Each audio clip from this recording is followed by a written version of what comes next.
여러분 안녕하십니까? 팡팡 터지는 바이블 정기예언서 24번째 시간입니다. 아유, 정기예언서 시작했는데 벌써 24번째 시간이 됐어요. 오늘은 사무엘상 19장 1절부터 24절까지, 그러니까 19장 전체를 다루는 거죠.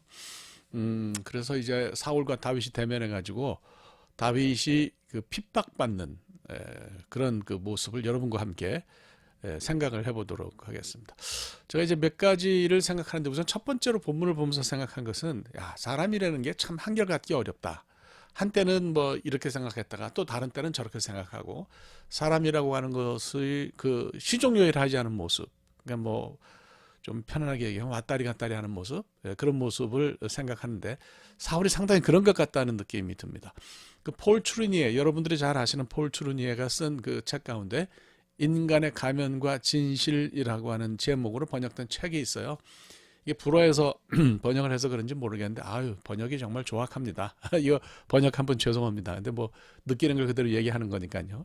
그래서 제가 그걸 이해를 하기 위해서 제가 2번 이상 읽었어요. 그래도 뭐 그 책 전체를 어떻게 하나로 간단하게 줄여서 이야기하기는 어렵지만, 그래도 뭐 좀 편안하게 말씀을 드리면, 사람이라고 하는 것은 이제 가면과 진실 사이를 왔다 갔다 하는 존재인데, 인간이 늘 같은 수준의 신앙적인 어떤 레벨을 유지하기가 어렵다는 거예요. 그래서 진실한 모습을 유지하도록, 그런 레벨을 유지하도록 항상 힘쓰고 노력해야 된다, 뭐 그런 얘기예요.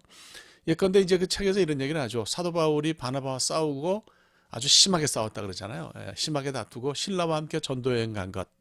뭐 결과론을 가지고 좋게 얘기하는 건 뭐 그건 그럴 수도 있어요. 뭐 모든 것이 합력해서 선을 이룬다고 하신 말씀도 있으니까.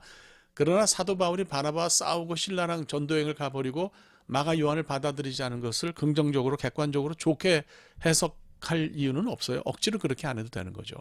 그러니까 이런 것도 뭐 그 폴 트루니에가 그럽니다. 그러니까 그때 사도 바울이 신앙적으로 저조했다는 거죠.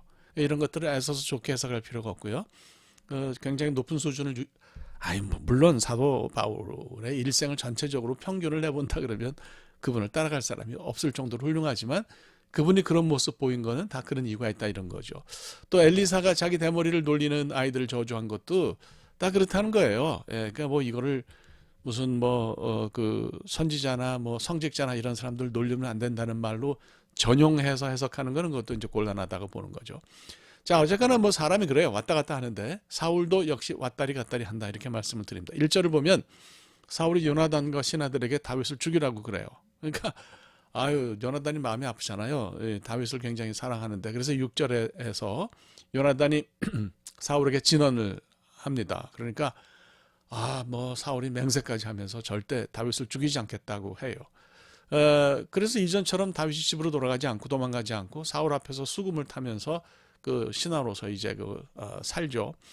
근데 이제 10절을 보면 그 사울이 자기가 들고 있는 단창으로 그 다윗을 벽에 박으려고 했다. 아유, 표현도 참 직설적입니다. 그러니까 던져서 죽이려고 했다는 거죠. 뭐 요즘 젊은 분들이 쓰는 말 후덜덜합니다. 그러니까 이게 그러니까 이런 그 맹세까지 했는데, 이런 맹세를 쉽게 깨뜨리고 다윗을 죽이려고 했던 것도 이제 우리가 생각을 해야 된다는 얘기죠. 또 15절 이하를 보면 사울이 다윗을 죽이려고 미갈의 집으로 군사를 보내요. 그러니까 메랍 결혼은 실패했지만 다시 사울이 미갈을 죽어서 결혼하게 했는데, 미갈이 염소 털로 엮은 것으로 머리카락을 위장하고 다윗을 피신시키잖아요. 그럼 이런 것이 있어요. 그러니까 다윗을 해치지 않겠다고 했다가 해치려고 하는 행동을 하고, 이런 왔다 갔다 하는 모습을 보인다는 거죠. 사울은 이제 다윗 문제를 인간적으로 해결하려고 했는데 그게 쉽지 않았던 것 같고요. 다윗을 해치는 게 옳지 않다고 생각하는 때도 있었지만, 또 다른 시점에서는 이제 다윗을 해치려고 했잖아요. 어떻게 보면 굉장히 정신분열적인 그런 행동을 보였어요. 그래서 여기서 이제 한 가지 얻는 교훈이 있어요. 볼투르니에가 이야기한 것처럼 우리가 신앙적으로 괜찮은 그런 상태를 유지하기 위해서는 최선을 다해서 노력하고 애쓸 필요가 있다. 그러니까 우리의 신앙의 레벨이 낮아지는 그런 시간의 양을 줄이고 신앙적으로 좀 고양된, 올라가 있는 그런 상태를 유지하도록 애써야 된다. 이거는 신앙에는 완성이 없는 거예요. 어느 누구나 다 마찬가지인 거예요. 어떤 사람은 노력하지 않아도 나 이런 일정 수준에 올랐으니까 이것이 끝까지 간다, 이런 건 없습니다. 아무리 어떤 수준에 오른 사람도 그 수준을 유지하기 위해서는 최선의 노력을 다해야 된다, 그런 얘기. 그래서 우리가 신앙적으로는 이 세상 떠날 때까지는 노력을 멈추면 안 된다. 이렇게 말씀을 드립니다. 두 번째로 하나님이 작정하시고 하나님이 어떤 일을 이루시고자 하면 모든 사람과 일을 다 사용하셔서 일하시고 그것을 막을 존재가 없습니다. 그러니까 하나님이 이제 그 왕으로 기름 부은 사람 다윗을 지키시기 위해서 여러 가지 다양한 사람들을 사용하신 것을 볼 수가 있어요. 요나단이나 미갈이 그렇습니다. 또 뭐 다윗이 라마나요에 있다는 소식을 듣고 이제 사울이 잡아오라고 전령을 보냈는데 이건 뭐 다 실패했죠. 그러니까 세 번씩이나 전령을 보냈지만 그 전령들이 재밌어요. 모두 사무엘을 보고 막 하나님의 영에 감동되어서 예언을 하는 거예요. 그러니까 잡아오라고 세 번이나 부하를 보냈는데 다 실패를 하니까 심지어 사울이 직접 라마나요소로 갔습니다. 그런데 이제 그도 예언하죠. 거기서 앞서 보낸 세 팀의 전령들뿐만 아니라 그 자신도 예언하는 것을 볼 수 있어요. 옷도 벗어버리고 종일 누워서 예언을 했어요. 마치 뭐 좀 아픈 사람 같아요. 그러니까 사울이 살기등등해서 직접 다윗을 해치러 왔지만 아무것도 할 수가 없었어요. 그래서 성경 본문을 보면 사울도 선지자 중에 있는가 하는 그런 말이 생겨났습니다. 이걸 여러분들이 이제 어떻게 해석하시는지는 모르겠어요. 이거는 절대로 긍정적인 표현은 아닙니다. 역설적으로 그는 뭐 선지자가 아니라는 얘기죠. 그러니까 마음대로 뭘 할 수 있는 그런 사람이 아니다라고 하는 뜻으로 역설적으로 이것을 이해해야 될 것 같아요. 그래서 제가 주석을 좀 읽어봤어요. 주석 읽어봤더니 부정적으로 네거티브하게 해석하는 것이 대부분이에요.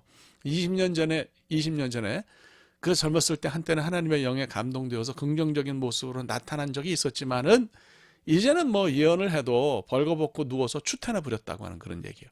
그러니까 예언 자체가 중요한 것이 아니라 그가 변했다라고 하는 것이 바로 본문이 말하고자 하는 그런 핵심입니다. 심하게 말하면 신앙적으로 살지 못하는 사람이 뭐 방언을 막 하고 뭐 그럴 것과 다를 게 없다라고 하는 이야기죠. 뭐 옷을 벗고서 종일 누워 있는 사람은 뭔가 액션을 할 수 있는, 행동을 할 수 있는 그런 사람이 아니잖아요. 그래서 뭐 하나님이 하시고자 하면 그 일 앞에서 사람이 어떻게 그걸 막거나 방해할 수 있는 일이 없습니다. 사울처럼 아무리 하나님께 엉겨 붙는다 해도 하나님이 하시고자 하는 일을 막을 도리가 전혀 없지 않겠나, 그런 생각이 듭니다. 그래서 이 말씀을 이제 오늘 한번 정리를 해볼게요. 정리를 하면 첫째로 우리가 늘 신앙적으로 괜찮은 수위를 유지하도록 애써야 되겠어요. 그러니까 사람이 늘 나는 뭐 똑같아, 항상 시종여일해, 이렇게 생각하시면 착각이라는 거예요. 사람은 그렇지 못하고요. 신앙적으로는 더욱더 그렇습니다. 그래서 애쓰고 노력하고 신앙적으로 그런 좀 괜찮은 레벨을, 그런 정도를 유지하도록 우리가 노력하고 애써야 된다. 이거 꼭 한번 드리고 싶은 말씀이고요. 두 번째로 하나님은 하나님이 하시고자 하는 일이 있으면 그걸 이루시기 위해서 모든 사람을, 또 모든 것을 다 사용하세요. 그러니까 사울처럼 대들어봤자 소용이 없는 거죠.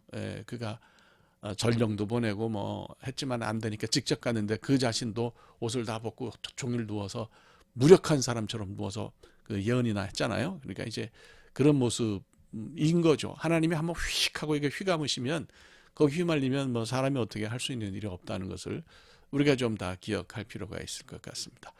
이렇게 해서 우리가 사무엘상 19장 전체 사울이 다윗을 대하는 모습을 우리가 설명하고 이해했습니다. 뭐 이 정도면 될 것 같아요. 다음 시간에 뵙도록 하겠습니다. 고맙습니다.